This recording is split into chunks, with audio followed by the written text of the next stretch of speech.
Hi, welcome to today's webinar. Today we're going to be talking about Penn State's new Master of Public Policy degree program. I'm Whitney Sheridan, Director of Communications. I'm going to be moderating the forum along with our presenter, Chris Whitko. Chris is the Associate Director of the School of Public Policy and a Professor of Public Policy at Penn State. And before I turn things over to Chris, I want to let you know if you have any questions, feel free to ask them in the side panel, and we're going to respond to them during the Q&A or later today. You can also email them to us at any time at publicpolicy@psu.edu. So just to give you an idea of what we're going to be discussing today, we're going to provide an overview of the Master of Public Policy degree program, which you're going to hear us say a lot is the MPP program or MPP degree. We're going to talk about who's suited for the MPP program. We're going to discuss the curriculum and the skills you'll gain. We're going to talk about career options and income expectations for grads.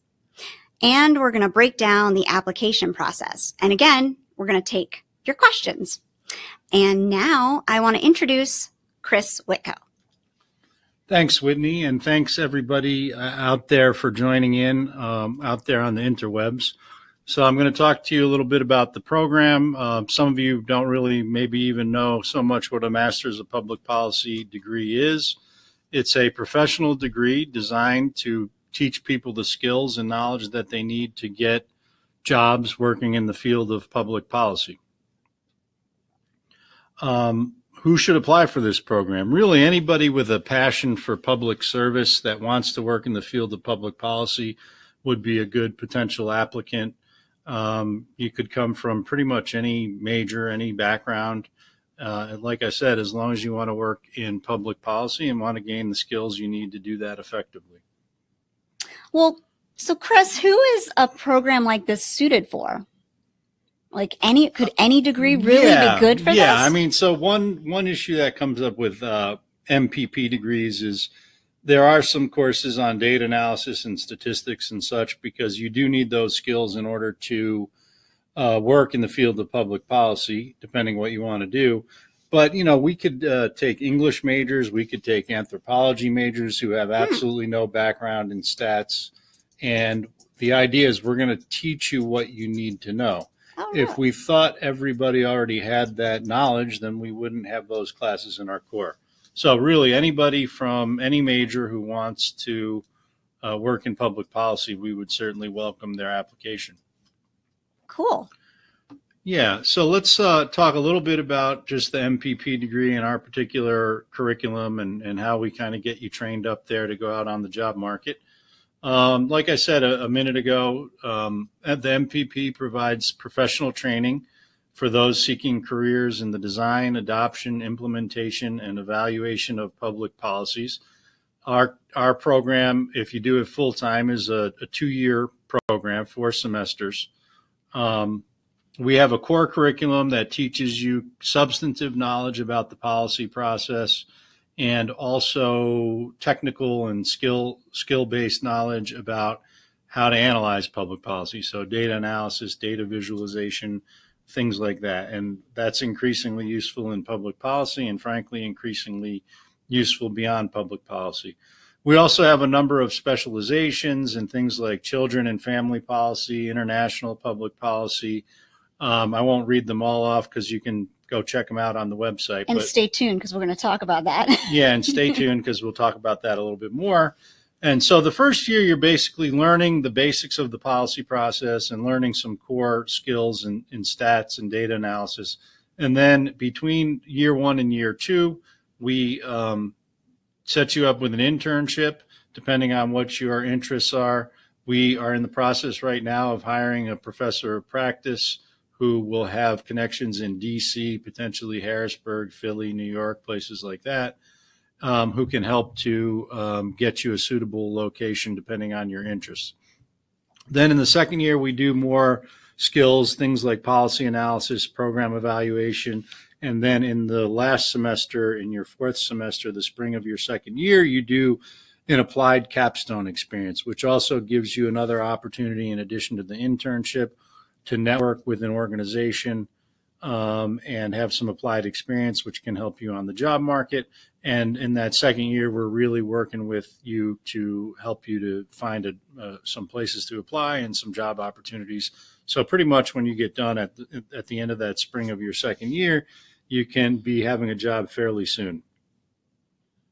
So really you get a lot of hands-on job applicable experiences with this type of degree. Absolutely. It's a professional degree. So the whole point, the point is to teach you stuff, but the stuff we want to teach you is so you can go out and get a job in the field. Okay. In my past experience working in an MPA program, a lot of our students had jobs lined up well before they graduated. Oh, that's cool. And I expect that will be similar here. Okay. So a little bit more on the specializations and the curriculum. We have children and family policy, criminal justice policy, data science and analytics, health policy, information technology, international policy, and then labor and employment relations. I think one thing that's really cool about our program, which is different than some other programs, is you can also create your own specialization. So you have to take 4 specialization courses. If you're interested in one of these, fantastic, you just do it. But suppose you're interested in something a little bit more specialized or a little more particular to your needs, water policy or something like that. You could identify courses around campus and working with your advisors in the MPP program, create your own specialization. So that's a cool option for people who have a particular interest in, something that we don't cover in one of our existing specializations. In terms of the curriculum itself, we do policy analysis, data analytics, program evaluation, research design, some basic stats. We teach you also just kind of management skills like project management, a lot of professional skills in terms of writing memos, briefs, giving presentations, teamwork, problem solving. So we're teaching you both the hard skills like data analysis and policy analysis, but also those soft skills that employers really value and that will help you to thrive in your career. Chris, this sounds like a lot of math. Which I'm a little bit scared of, to be honest. Yeah, I understand that. And that's a common thing. I was a political science major as an undergraduate because I didn't like to do any more math classes. I didn't want to do any more math. And so that's pretty common. But as it turned out, I teach statistics on a regular basis to professional master's degree students. Basically, like I said, and I want to just reiterate this, we don't expect anybody to have anything really beyond high school math. We'll work with you to get you where you need to be. We have people who know how to teach these classes, who know what they're doing. So even if you're a little bit scared right now about data analysis and stuff like that, don't worry, don't stress. We got it taken care of. We know what we're doing. Cool. Okay. And a reminder, we're going to be taking questions. So please put them in the chat window, and we definitely want to get to those. We did a webinar a couple weeks ago, and we had a lot of great questions. Yes, please give us your questions. I know everybody out there probably has some, so please share those with us. We'd be happy to answer them. So, of course, it's a professional degree program. It's designed to get you a job. What can you do with a public policy degree if you're not that familiar with it? Well, there's a lot of things you can do. People work as budget analysts, government affairs professionals, consultants, data analysts, lots of other things.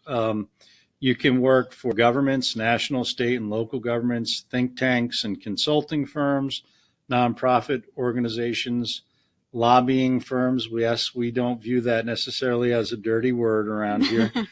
And then other private sector organizations that work with the government. I mean, most big companies have government affairs, regulatory affairs functions, and people can work in those as well. Across all sorts of sectors, depending on your interest. Education, healthcare, security and intelligence, human rights, poverty alleviation, science and technology. These are all areas where increasingly people want to know how policies are working, how policies can be designed effectively to do what people want them to do. And Chris mentioned we're working on hiring a person who's going to specialize. We're hiring a professor of practice, but that person's going to work on with our students on career placement and internships. And we also work with the Career Enrichment Network and the College of Liberal Arts, who are going to help our students get great jobs as they move into the job market. Yeah, so we have some resources internal to the program, and then of course Penn State is a massive university and has a lot of resources as well. And of course, it's in our interest that you guys go out there and get great jobs. Particularly, we're a new program we're starting up. We want to have you to brag about. We need to have you to brag about. Exactly. So we have a really strong interest in getting you great jobs. Great. So of course, master's degree programs, they cost money typically. We do have some support that we can offer people, but with a professional master's degree, typically you do expect to pay tuition. So a question is, what is it worth it in a dollars and cents aspect? And the answer is clearly yes. According to the U.S. Census Bureau, MPP grads earn an average of about $19,000 more than their counterparts with bachelor's degrees. We just looked this up not too long ago, but PayScale reported that MPP grads typically make between $40,000 and $125,000. That's a big range. Obviously, if you go work for a small nonprofit, you're going to be at the lower end of that range. If you work for a consulting firm, you might be well even above $125,000. Indeed.com reported a mean salary of $70,000, and you don't have to take our word for it. You can Google this stuff and check it out yourself. The organization that oversees schools of public policy, NASPA, also does a survey of recent graduates from MPP and MPA programs. And you can see in the figure the kind of breakdown and the range of salaries, the percentage of people in different salary bands. If you look at the most recent year of data, because these are people who are 3 years out of their graduation, you can see that the median salary is between $55,000 and $65,000, but about a third of people are making $75,000 or above that they surveyed. So that's 3 years out. So you can make a decent living, and of course, if you're in the profession for a while, you'll be earning more than somebody who's 3 years out. And this is great news for liberal arts graduates, especially, who a lot of times are looking for an area to apply their liberal arts degrees. So this is a great way to really apply some of those degrees too. Yeah, if you have a background in political science, history, econ, anything like that, that would familiarize you either with kind of the historical background, a lot of the policy problems we have, for instance, a history major, or some of the technical skills that you might want to have, like an econ major. People coming from those different backgrounds would do equally well in different ways. Okay.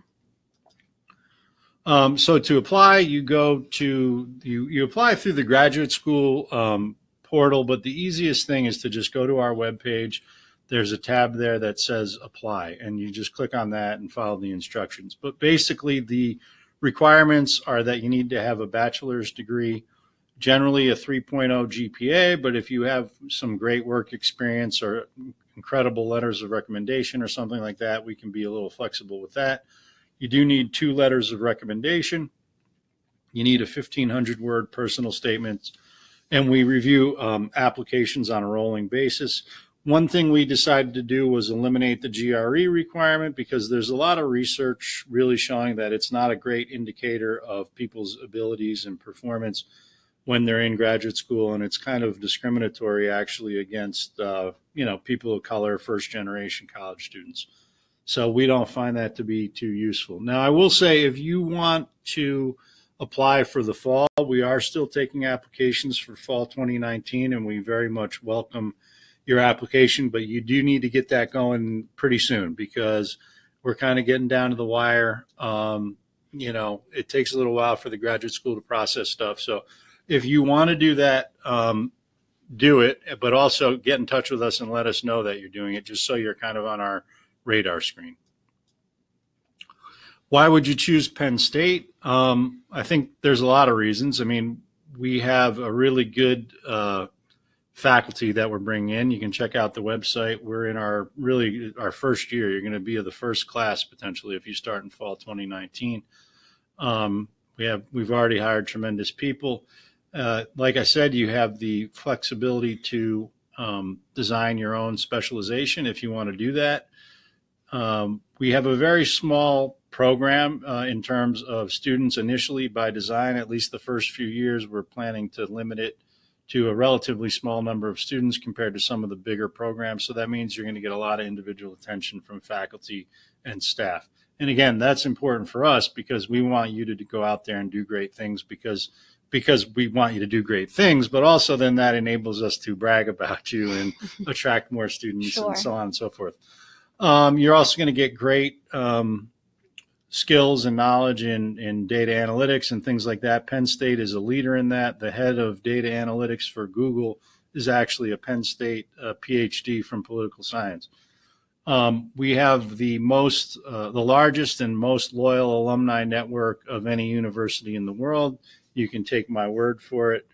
Happy Valley is a nice place to spend a couple years. I'll say that. And I'll also just say this isn't on the slide or anything, but we have a better football team here than most of the other MPP program I don't know, universities. Chris. I saw a lot of Penn State addresses in there. I think a lot of people are sold. Okay, so you guys, a lot of you like Penn State. That's good. Hopefully you like the program.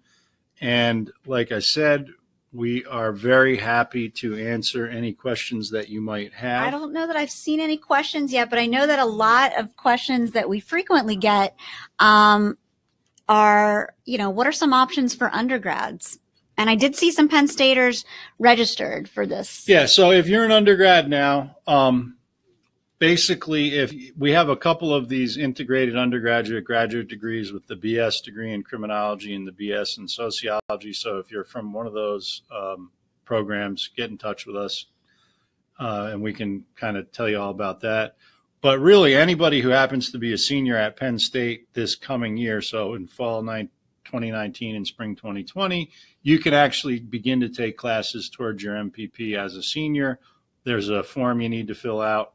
But if you meet certain specifications, you can do that. You could take up to 5 classes actually toward the MPP degree in your senior year if your schedule permits. Mm-hmm. Another question that we get a lot is, what's the expectation on finishing an MPP degree? Well, our program is designed to be 2 years. Now, if you are a working professional, that changes things a little bit because you're probably not going to want to take 4 classes a semester. You'd probably want to take maybe 2 a semester.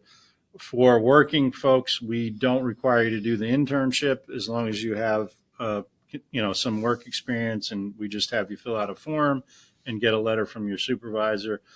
So you won't need to do the internship, but it would probably take you a little bit longer to finish up, but certainly within 4 years or possibly even 3 years if you do some courses over the summer. And what about international student requirements for the application process?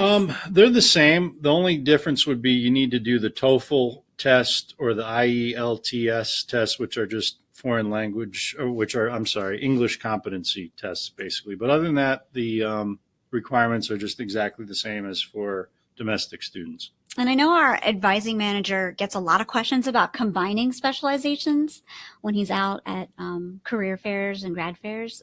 Yeah, I mean, you could take a couple of classes from one and a couple of classes from the other. Then you would be essentially creating your own specialization. But that's certainly doable as long as the advisors, agree to it and it makes sense. Okay. So we haven't seen any other questions, but I really encourage everybody to certainly email us, publicpolicy@psu.edu. We're very responsive. Also take a look at our faculty on our website, publicpolicy.psu.edu. Chris's information is there. Stephen, our director of advising, his information is there as well. Again, we're very responsive. If there are any last minute questions, please put them in the chat and we'll be sure to get to them. But we really enjoy having had everybody join us today, and we hope that you follow us on social media and get in touch with us. We'd love to see you in the fall. Yes. And love to hear from you as well. Again, thank you so much to everybody who's been with us today, and we'd love to hear from you soon. Yes, thank you very much.